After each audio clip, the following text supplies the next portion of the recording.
Hi, welcome to Viewpoint. Thank you for joining us.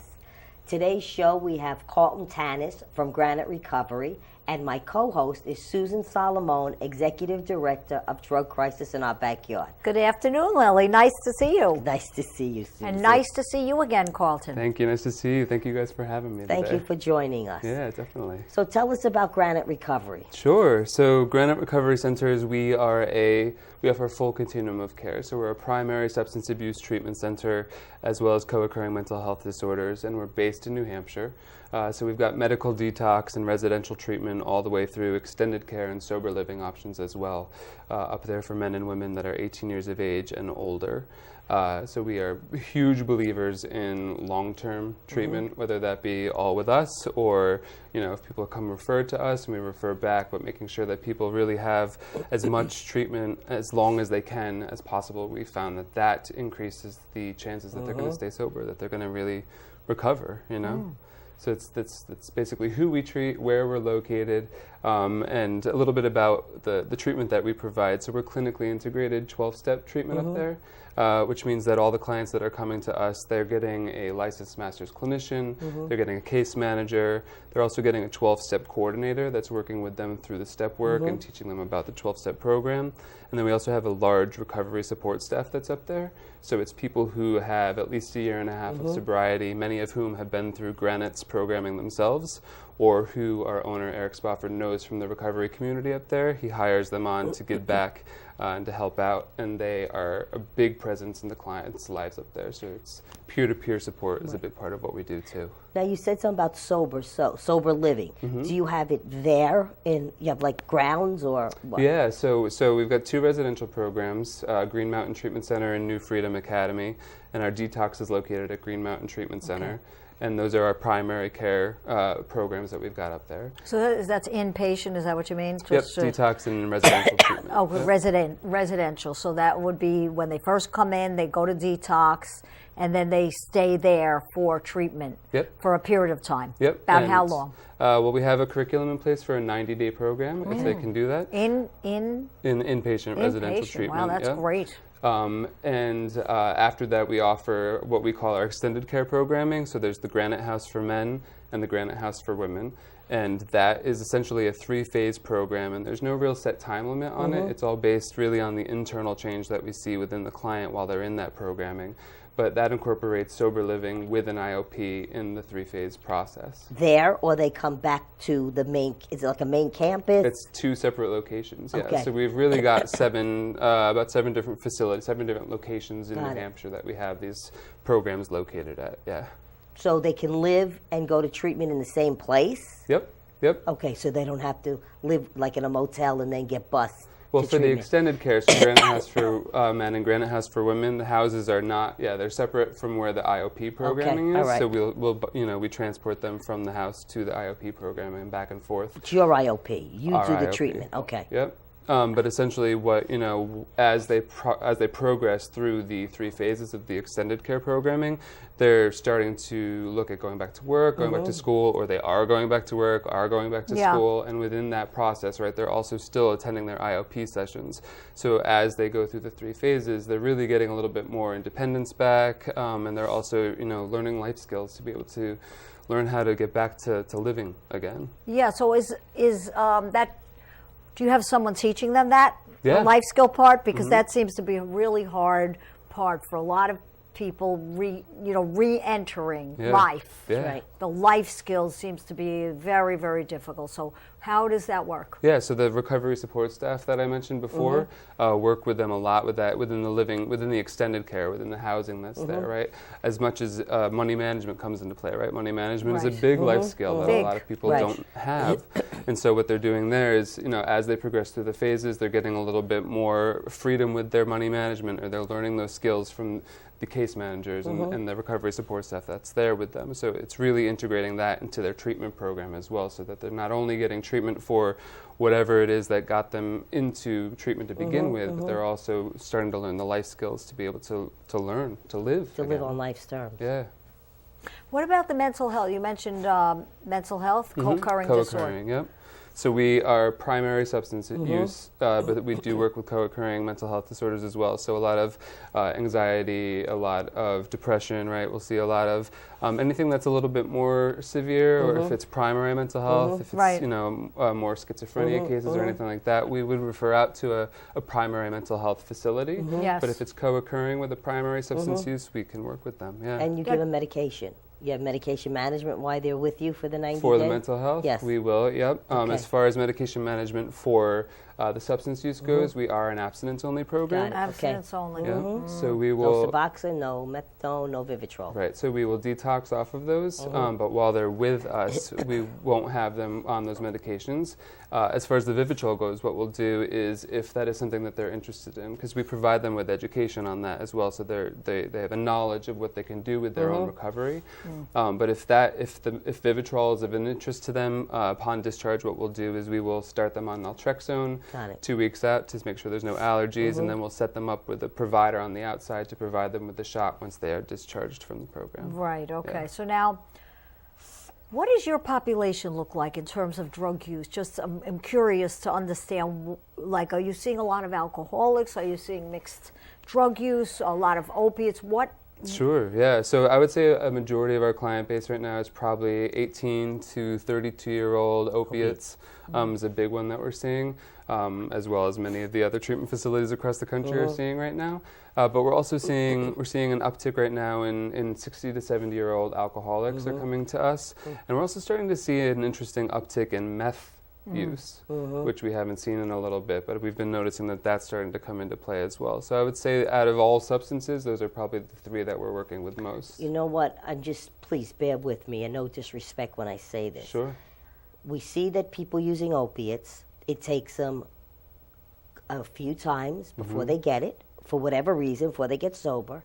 Being in abstinence only for that 28, 30, 90 days, you have them for such a short period of time. How come you don't offer the medication management while they're there? While they're there? Because what we're finding is that we are starting to become that jumping off point for people who maybe have been on their medication-assisted treatment for a while and who no longer want to be on it but are struggling with making that final transition to complete sobriety. So we're finding that a lot of people are starting to come up to Granite Recovery Centers to get assistance with making that final step, to make that transition, right? So we really want to make sure that we're harboring and creating an environment where they can feel that they can safely and securely do that, right? So it sounds like a lot of your clients might not be first-time rehab people. No, I would say it's probably about half and half right now that we see. Yeah, but I wasn't knocking you. I was just curious. No, I totally get it. Well, I'm interested in finding out about the abstinence-free because I'm a strong believer in MAT. Yeah. Okay, and I believe that for the people that I know that have been on heroin, shooting heroin, that it's almost impossible to get clean without MAT. And so that's why it's when you the abstinence base, like that includes the sober living too. Obviously, they can't go live in your sober living unless they're abstinence based. Correct. Yeah. So that I'm just curious about it. Really, I mean, I understand that's your facility. Sure. Yeah. But I'm curious about the thinking behind it. So we are, we base our treatment and our recovery philosophy within the 12-step program, right? Yeah. And so within that, it's really trying to find, our slogan is real people, real recovery. So we're trying to help people find out what that means to them.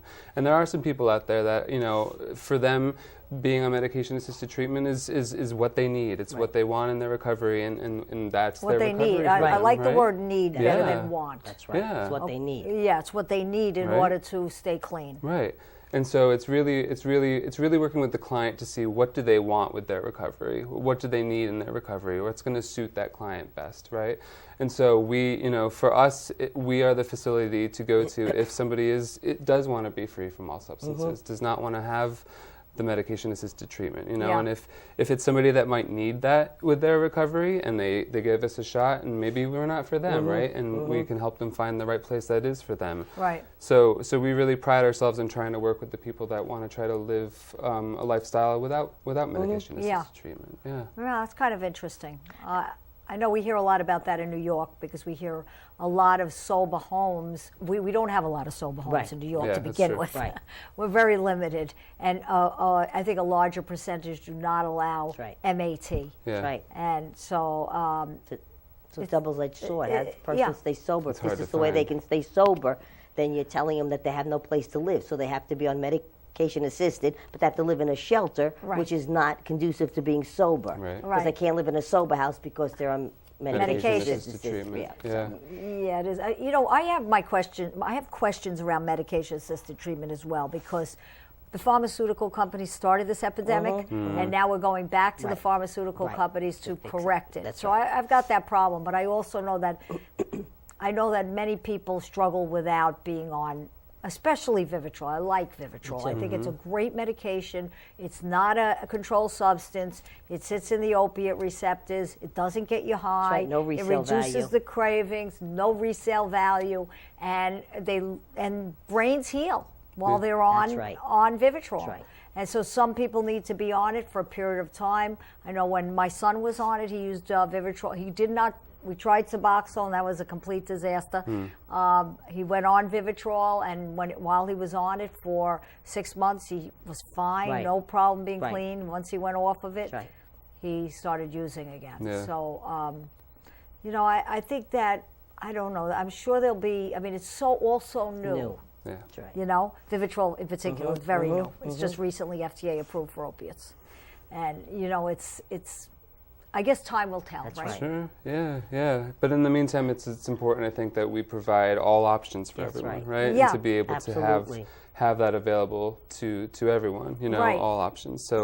So that's a big part of the work we do. And we really try to focus on trying, you know, holistic healing, really mind, body, and spirit recovery is what's important to us. And so it's incorporating the holistic elements of, you know, yoga, meditation, mindfulness practice, really being able to start to teach and learn the skills of how do you manage these uncomfortable feelings, right? Whatever those uncomfortable feelings might be, how do you manage those on your own so you don't feel like you have to reach out to someone else or something else or another activity to be able to deal with that.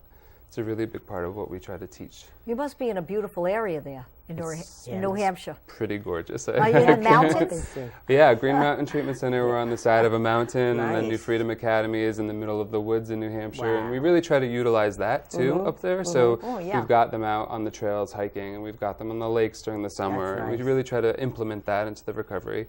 Talk about bringing the body back into recovery as well, and the spirit, connecting with nature again, right? So it's a big part of our treatment is just the environment that we're in. And it's also a good opportunity for people that aren't from New Hampshire or from other places that to get away from wherever they're from, right? Because some people really need to just get out of their environment to be able to start the recovery process. So we hope that, you know, when they come to us, they feel that sense of change. To begin with, you know? Yeah, I think that it's important for them to get out of their environment. I think that there's too many triggers in the environment that they've been using in, and they need to remove themselves from it and be somewhere that they haven't been. And so the transformation can happen. But it's holding on to that transformation that's the hard part. Sure, especially when they have to go back. If they have to go back. If they have to go back. If they have to go back. And what about family work? Do you do family treatment? So family with us right now, our family program is building right now. We actually just opened in October, we opened our community recovery center called the Pritz Recovery Center. So we moved into a new corporate office and turned the whole basement area into a new community recovery center that's free recovery activities for all people in the community, whether they are using or their family members who've been affected by addiction or people who just want to come in and learn more. They don't have to be part of your program. They don't have to come out of our program. That's terrific. That's great. And so a big part of that, we have a family support group that meets every week. So that's getting the families in to come to that. If they're families of clients that are with us or not, they can come in. So in terms of family support, that's what we're really doing right there with that. But as far as the clients go that come with us, so our family, the families can come up after the first 7 days of treatment, and they come up on the weekend on Sundays. And the first session that they have up there is going to be with a counselor and with the case managers to sort of do an orientation and get a little bit more education about addiction and recovery and treatment. And then from that point out, they can come up every Sunday to visit the clients while they're there. And within those family meetings, there's a support system that's set up there with the recovery support staff and the client and the case managers and the clinicians. So we try to make it a weekly thing if we can, as well as having that support system within the community center that we that's great. That is great. Sure is. So how many beds do you have? Overall, I think we have probably about, across all our programs, I think about 250 beds. Wow, you're big program. That's good. But residential, our largest Green Mountain Treatment Center, that's got 75 beds. And is that co-ed? It's gender-separate housing and gender-separate programming at Green Mountain Treatment Center. Okay. And then our smaller residential treatment center, New Freedom Academy, is a 20-bed. All right. Gender-separate So that's housing, 95. co-ed programming at that one. Co-ed programming, okay. At the smaller one, yep. So that's 95 beds for residential. For residential and detox, yep. How many detox beds? 18, Oh, that's a lot. yeah. So what insurances do you take? So we're in network with Blue Cross Blue Shields. We're in network with I like to call it the Optum umbrella. So United Healthcare, United Behavioral Health, Optum. Also, you don't see it much around here, but Harvard Pilgrim and Health Plans Inc. is part of that umbrella as well. And those are in network at Green Mountain Treatment Center. And then we're out of network with most other insurance companies at all of our other treatment centers. So now if someone calls, you, Yeah. do you have to speak to the person who wants to get in, or will you speak to a parent? For admissions or for me and me personally? To get information about, the first step really for a family is to find out about insurance. Sure, yeah. But some places won't talk to a family member, that it has to be the person. Right. So with us, yeah, if either myself or the admissions number, they can call, and it can be a family member, and all we would do is to help them out with the insurance information and maybe see what their benefits might be. Are, right. They would just have to give us that information, and it can be a family member doing that. Good. And we would run that for them. It makes it easier because you have to put the person on. What if the person doesn't want it at that moment? Yeah. So you get a family member to see at least if their insurance takes it. Yeah. Right, so while you're building your plan, That's because it's the families, the family needs to have a plan. That's Yeah, right. And definitely. they can't have a plan if they don't know what insurance you're taking. Right, that's the first step. So you can't go on that list unless they know that, you're covered, or we just have an out-of-pocket expense here, or What it's whatever, gonna cost. what it's going to cost. And some families are trying to do that before the crisis hits. Get a list of places that they Who can, takes the insurance. that takes the insurance. Definitely. Yeah. Now, do you do up in New Hampshire opiate prevention? Do you train and give out naloxone?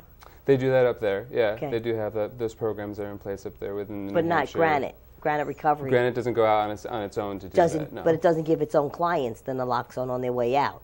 Correct, right, Okay. yeah.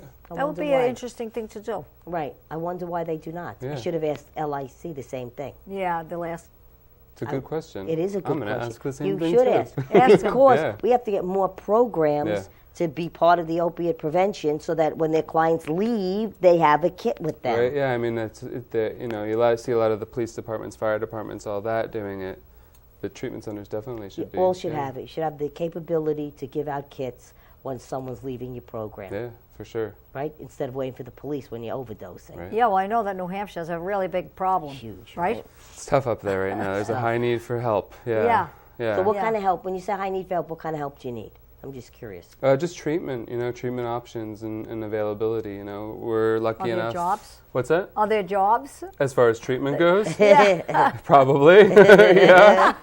Right? Who's hiring? I'm sure let's people Want to need move to New it. Hampshire? I'm thinking. I'll bring you up there. We can do a road we trip. do that. I have to come Yeah. up and No, see there's you. a high need for it, but it's one thing. One thing I will say is that recovery community up there is really, really strong.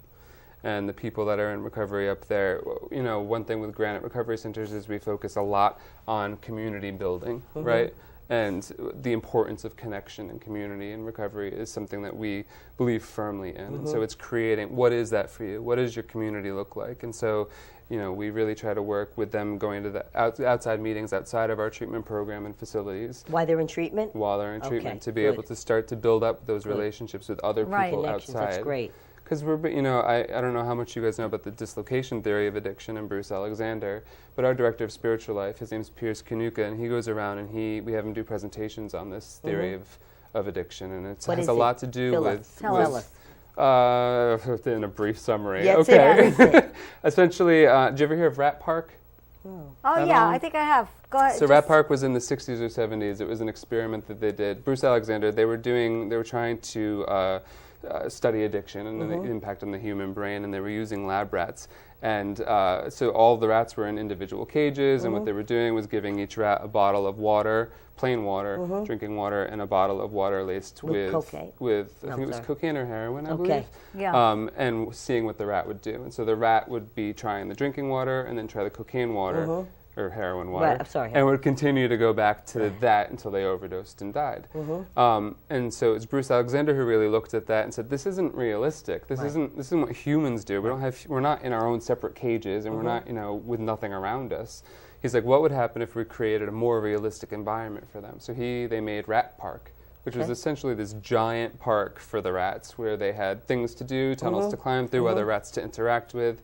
And they did the same thing. They put the 2 water bottles in, and what they noticed was that the rats would try the drug-laced water, but not go back to it. Because they were part of a community. Because they were part of this community, and they had things to do, and they had other rats to connect with. And so that got them to thinking, well, what is the opposite of addiction? Oh, it's connection. Okay. And so that's a big part of what we try to do, is help build those connections for people up at Granite. Really create that community, that sense of belonging, that sense of no longer feeling like I am in this alone, right? That's such a huge part of... I'm sorry, but the only problem with the park, there must have been other sober rats. Because if the other rats were drinking the water, right? Then you'd have a community of just rats getting high. Drinking water. Getting high. I would think there were probably some sober rats in that park. Sorry, I'd have to check the research just to make sure. A friend of mine. But I'll get back to you on it. Well, because when you talk about a community, when we talk about community people using, they create that community of other users. Yeah. Other people that are using. Right. So then that community that he's creating has to be mostly everyone's sober. Right. That, I said, right. I'm just hitting me for some reason. Because I've read this before. What he's saying is that because of the disconnection in our society, people use, and that's why they use. Right. Because That's they're right, not it's part of of connecting. So I don't agree Socializing. with that. I hate to say that to you, but I believe that this is a brain disease. And I believe that you disconnect from community because of your addiction. Sure, yeah. But part of that, I think, even, and I don't disagree, I think it's a combination of a lot of things, but I think part of that is the community. And so once you've started to work on the brain disease part of it, you're going to still need that connection and still need that community, Absolutely. right? That I agree. Right. You're going to need the community. Right. You have to. I believe in AA. I think it's a good program. I wish there were other opportunities like AA, but not AA, that people have tried and have not been successful at it. But I think that some people just don't want to go to AA. Right. Yeah. And I think there needs to be other options. Sure. And as I said, we had someone here in this area that started, it was called the RAP group, and it was only for opiates. And he just couldn't get people to come. Right. Like he'd get 8, and then the next week he'd get 6 different people. Like the people wouldn't come back. Yeah. And that's unfortunate, because just some people just can't accept the tenets of AA. Right. And when I speak to people, is you don't have to like everything you hear. That's right. But you will That's hear right. something you do like. That's Right, right. exactly. That's right. That's right. And so unfortunately, there isn't more to offer for community and fellowship. Have you guys heard of Refuge Recovery? No. Have you heard of that? It's. I know that they've started a couple of meetings in the city recently. And I think maybe one in New Jersey, but I could be wrong about that. I know definitely in Manhattan and Brooklyn. But they approach, it's another support community, right? But they approach the support system and the recovery from the teachings of Buddha, essentially. Okay. And so it's a lot of people I know that have been reluctant to go to 12-step either because of God or religious aspect or their feelings around that, have connected with Refuge Recovery because it's another approach into what that connection is and what that spiritual side of their recovery really could be. I like that. Let's look that up. We have to look it up. We have to go to a meeting. And then there's Smart Recovery. Right. Yeah, that's another option. but they're just not as prolific. That's right. That's the because I thing. think AA's been around for so long. Since 1935. It's been well established. Yeah. Now, how many people come to your community, your recovery community thing in the The basement? community center? Yeah, that's it. Well, so we just opened in October, so I don't know how much numbers they're keeping Right. yet, but I know we do a monthly big book workshop where all of our centers come together at the community center, and then it's also open to the community, and we bring in big book speakers, and they do a day-long workshop with the clients and the community as well. And I think we had our last one this past weekend, and I believe they had somewhere between 275 and 350 people. Wow, that were that's at a lot that. of people. That's a big location. Right? Wow. Yeah, it's and big that's that you can hold them. it's a huge, and a lot of those people are from the community, so it Got shows you right now just how much all the communities need Something. need support, need help. Yeah. All the communities need recovery community That's right. centers. Yeah. That's right. Not one in every, One in every not town. even one in every county is good enough. No, No, it's one it in needs to every be town. towns. It has to be one in every town. And Oasis had put a grant out for this a few years ago. Yeah. And I think they have like 10 now in New York State. not But enough. It's not enough. You need one in every area. You really do, yeah. And it's interesting because I also I know you saw my little blurb about me. I'm New Jersey and New York representative for Granite, and so I've been able to explore the recovery and treatment community in New Jersey as well. And it's interesting because community recovery centers are huge there right Really? now. Oh, really? And there's a real growth of that going on. So this grassroots movement to create support and education and the system for families and the community who's hurt. Right, All of hurting. communities are hurting so badly Yeah, right now I that know. to be able to give a sense of that place of home and belonging to them, it's so important, and it's doing really well. So I hope New York, I hope we can start to implement more of that, definitely. You know what it reminds me of? Growing up in the Bronx, we had places like the neighborhood candy store or wherever that people would just come, and they'd come in and out, and they'd talk to their neighbors, and the kids would be in, and you could just be there all day just being part of your community and people in your neighborhood, right? And they had things in high school, in the elementary schools, like PS 76 in the Bronx had summer programs. Right. So you would just go there. It That's was right. like a community center. That's right. That's right. Only for the summer that was, but still, that's what they should be using, these schools and that have closed for those kinds of things because of the population That's right. decline. And I get it, it's expensive. It really is expensive to do this, but Right. I mean, need I to don't do know who's going to something. be doing it, but Something needs to be the done. problem We gotta is you try can't, different so ways. even doing it privately, because I thought about that, how do you recoup the money? That, you got to buy a building, Right. you've got to outfit the building, Right. you have to have people on staff. Right.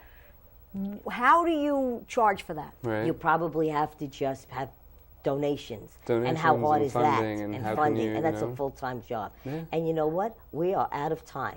Oh, already? Didn't that go fast? It was really fast. That Nice was to see you. very All right. fast. Great job. You We did a great love job. your program. Thank you for Thank you, coming. Sue. As you already know, we have it on our website, Yeah, so thank you.